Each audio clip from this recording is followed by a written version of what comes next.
পাকা বক্ত কত দেবো না কেন? কি সমস্যা তো?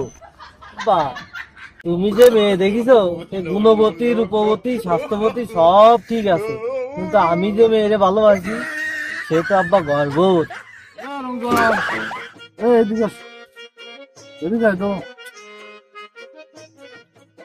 আব্বা কি হয়েছে কদিনই শুনি, দেখলে কেন?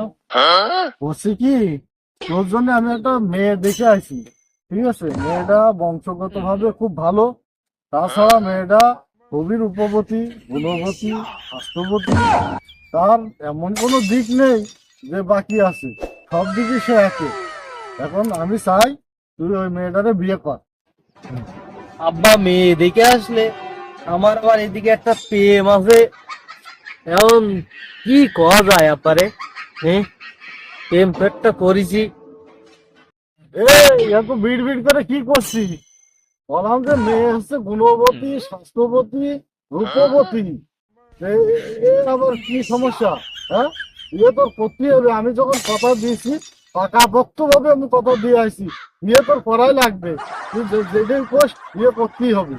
আব্বা তুমি পাকাপোক্ত কথা দিয়ে না। কেন? পাকা পক্ত কথা দেবো না কেন? কি সমস্যা তো? আব্বা তুমি যে মেয়ে দেখিছো, সে গুণবতী, রূপবতী, স্বাস্থ্যবতী সব ঠিক আছে, কিন্তু আমি যে মেয়েরে ভালোবাসি সে তো আব্বা গর্ভবতী।